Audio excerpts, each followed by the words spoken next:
Our people have this saying, no good morning, Totara, how are you? Before the IPOB will come out to put this kind of article out there is something going on underground that we are not aware of. Nigerian government, according to the information during this weekend, is ready to negotiate with the Biafrans. Is ready to play the games with the Biafrans. Is ready to listen to the Biafrans. But should I say that it is rather too late? Or is that too early? No, to me it is rather too late because they have murdered sleep from our eyes.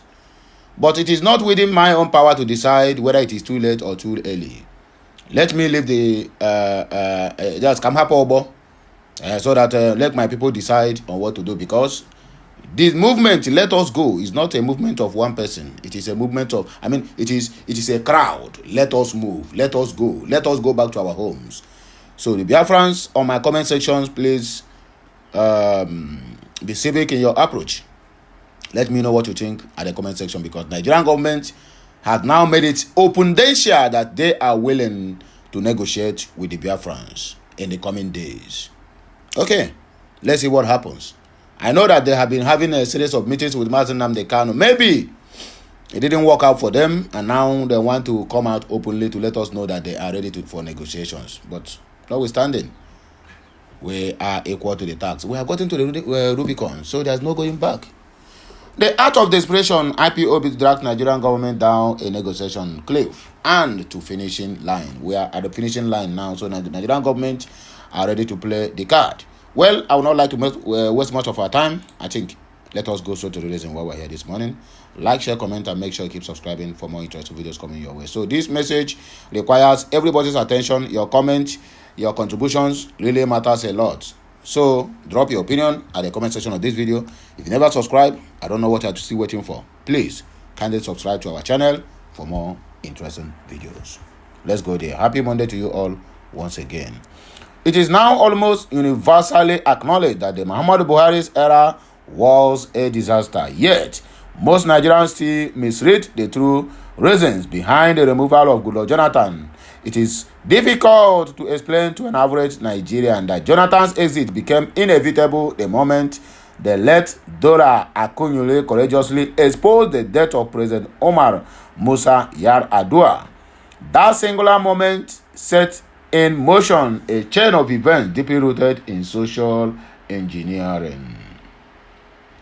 Suggesting this to the socially engineered Nigerian, the so-called activists who shouted, "Bring back our girls," or the pseudo Pan-Africanist journalists who parroted foreign scripts, is often dismissed as conspiracy theory.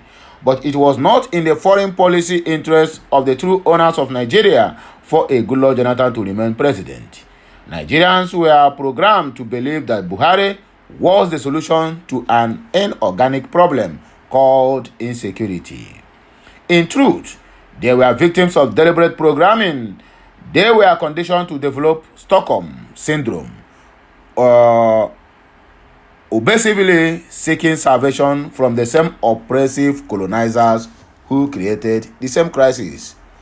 When an oppressive colonizer pursues a foreign policy that deliberately stifles infrastructural development, foments divisions leading to war, and peddles the lie that conflict is needed to keep Nigeria as one, it should surprise no one. From Boko Haram to economic strangulation, every move fits within this diabolic foreign policy framework. And it is certainly not the role of a colonizer to emphasize with victims conditioned to accept abuse. Doing so would undermine their imperial objectives. But then came a disruption, which is Mazi Nnamdi Kanu. When the leader of the indigenous people of Biafra, IPOB, launched Radio Biafra and legally registered IPOB in the West, barely a year after Yar'Adua's death, it sent shockwaves through the establishment. Here was someone unafraid to challenge their lies.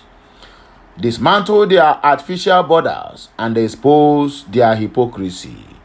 What was their response? Which is desperation. They unleashed a grand puppet, Muhammadu Buhari, whose bigotry and brutality will be used to crush a peaceful agitation. So massacres follows in Aba, Onitsha, Enugu, Asaba, and beyond. Kano's country home was invaded. He was extraordinarily renditioned to Nigeria. Urgent provocateurs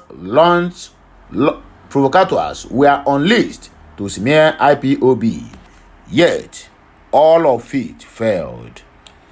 The desperation peaked when every strategy to destroy IPOB and neutralize Mazi Nnamdi Kanu collapsed. Terrified, the real owners of Nigeria turned to internal sabotage, sowing crisis within the IPOB leadership. The Directorate of Sabo, which is DOS, that too failed. The DOS stood firm, insisting on Kanu's unassailable authority as IPOB's supreme leader. Frustrated, they thought, if we cannot break them from within, let us engineer discord around those close to Kanu in detention. Thus began the psychological warfare of new directorates, shifting titles and manufactured divisions, whether they call it the Directorate of Legal Affairs and Internal Communication today or invent new structures tomorrow. The goal remains the same: destabilize IPOB from the inside. The essence of their desperation is clear to any emotionally stable observer. Destroy IPOB and render Mazi Nnamdi Kanu expandable. But they run out of the road. As Nigeria hurtles down this dangerous negotiation cliff, the only viable option left for the government is to unconditionally release Mazi Nnamdi Kanu and begin a genuine roundtable dialogue, which the government of the zoo have already suggested. IPOB's eyes are fixed on the finish line. Any attempt to unmark Kanu is no longer tenable. This is the true act of desperation, the panic of Nigeria's real owners at the prospect of losing their colonial estate to IPOB's disruptive activism. Family Writers Press International. Moving forward, IPOB prescription and executive deception approved by a compromised judiciary. The indigenous people of Biafra, IPOB, once again rise to confront the Nigerian state and its morally bankrupt judiciary with one incontrovertible truth: the prescription of IPOB as a criminal enterprise, an executive fraud, and an unforgivable betrayal of the Nigerian Constitution. This is not merely a political injustice, it is a crime against the law. No act of terror, no basis for prescription, according to the information here. We issue a global challenge, point to one terrorist act committed by IPOB prior to its prescription in September of 2017. Just one. There is none. The prescription was not the result of any unlawful conduct, but rather a product of ethnic hatred, political jealousy, and unrestrained abuse of judicial processes. Driven by ethnic venom and colonial-era fear of the name Biafra, Abubakar Malami, the then Attorney General, bypassed every legal standard and ran to a complicit judge, Justice Abdul Kafarati, to procure a prescription order via an ex parte application, in clear violation of Section 36 of the Constitution of the Fulani Republic of Nigeria, 1999, as amended. The Constitution crime, Section 36, subsection 1, violated. The Constitution could not be clearer. Section 36 of subsection 1, in the determination of his civil rights and obligations, including any question or determination by or against any government or authority, a person shall be entitled to a fair hearing within a reasonable time by a court or other tribunal established by law and constituted in such manner as to secure its independence and impartiality. Yet, IPOB, a peaceful and lawful movement, was criminalized without notice, without hearing, and without trial. A non-derogatable right ignored. The law makes it impossible to suspend this right, even in war. Section 45, subsection 1 and 2. While some rights may be restricted in the interest of national security, Section 36 rights to fair hearing are protected under Section 45, subsection 2, which reads,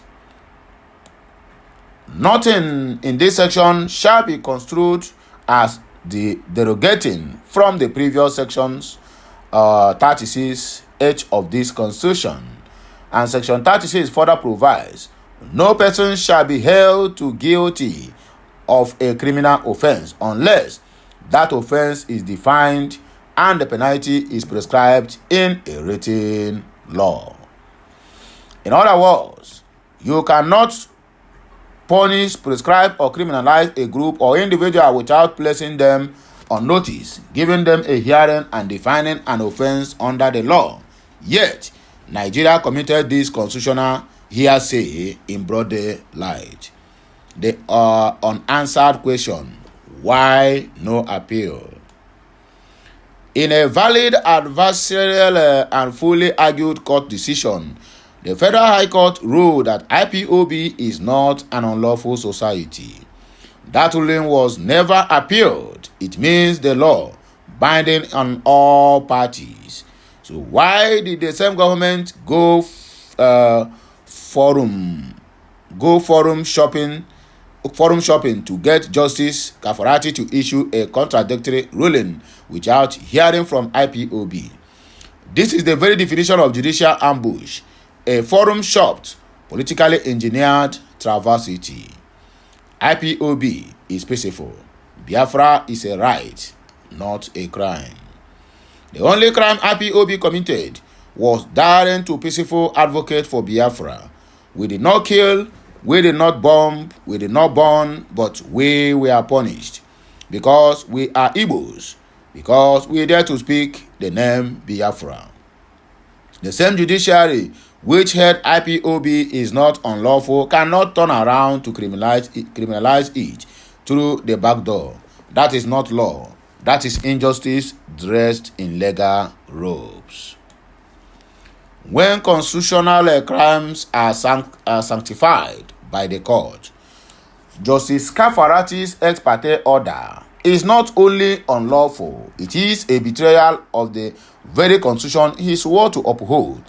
And the Court of Appeal, by affirming that fraudulent order, has implicated it in the erosion of Nigeria's constitutional democracy.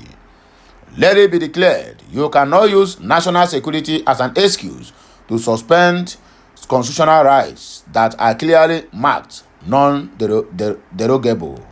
You cannot criminalize a peaceful group without evidence and call it law.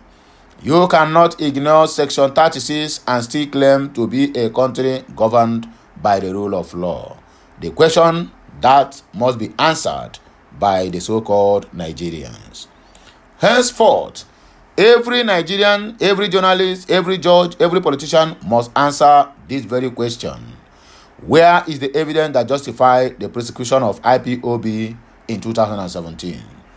Because if there is no evidence, and indeed there is none, then the prosecution is not just illegal, it is criminal.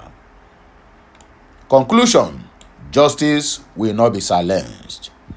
IPOB and Mazi Nnamdi Kanu stand today as the only political defenders in the history of Nigeria, being prosecuted without a shred of evidence, only tribal hatred and fear of the truth.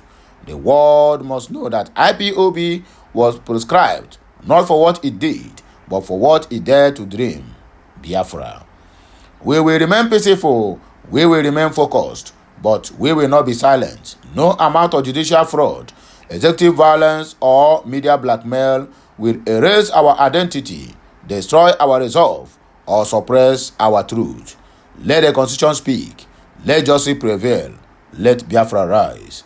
And as we are rising, so shall it be, in the name of the Father, and of the Son, and of the Holy Spirit. Here comes another news. Mbano killings. IPOB issues Imo police a 7-day ultimatum to revoke allegations or face legal repercussions. The indigenous people of Biafra, IPOB, has presented a 7-day deadline to the Commissioner of Police in Imo State, Danjuma Aboki, insisting on an immediate withdrawal of claims that associate with the group associate the group with the recent attack and fatalities in Omo Aluku community within the Ehimembano local government area of Imo State. On Wednesday morning, residents of the Omo Aluku community in the Ehimembano local government area of the state were engulfed in fear when unidentified gunmen invaded the locality, unleashing a barrage of gunfire that lasted for hours. The assailants reportedly entered the area around 5:30 a.m., firing indiscriminately and compelling residents to stay indoors out of fear and confusion. The spokesperson for the Imo State Police Command, ASP Henry Okoye, confirmed the incident, alleging that the attackers were suspected members of the indigenous people of Biafra, IPOB, and its armed faction, the Eastern Security Network. In a statement issued by IPOB's Media and Publicity Secretary, Emma Powerless, on Saturday, the organization condemned the commissioner's remarks as defamatory, insightful, and malicious. IPOB demand that the police commissioner tender a public threatening legal actions if the allegation is not withdrawn and a public apology not tendered. According to Powerful, the statement made by the commissioner is a disgraceful falsehood and part of a vile attempt to criminalize IPOB and mislead the public. We state categorically that IPOB is not involved in any such violence. Mr. Aboki's actions are defamatory, insightful, and malicious. They violate and the presumption of innocence and are part of a broader propaganda campaign to derail our peaceful advocacy, the statement reads. IPOB emphasized that its movement remained peaceful and unlawful, and lawful in its agitation for the self-determination of the Biafran people, and insisted that scapegoating IPOB for insecurity in the region is both irresponsible and dangerous. If he fails to retract these lies within 7 days, IPOB will drag him to court and hold him personally liable for reputational damage and criminal defamation under Nigerian law, Powerful stated. The group further accused security agencies of using IPOB as a convenient scapegoat to cover up failed operations and rising insecurity in the southeast. We will not tolerate further slander or scapegoating. The blood of our people must not be used to sanitize failed security operations and political incompetence, IPOB stated. So, my good people, I don't hear the whole message. Let us argue more at the comment section of this video. Make sure you like, share, comment, and keep subscribing for more and more interesting videos. Happy Monday to you all once again.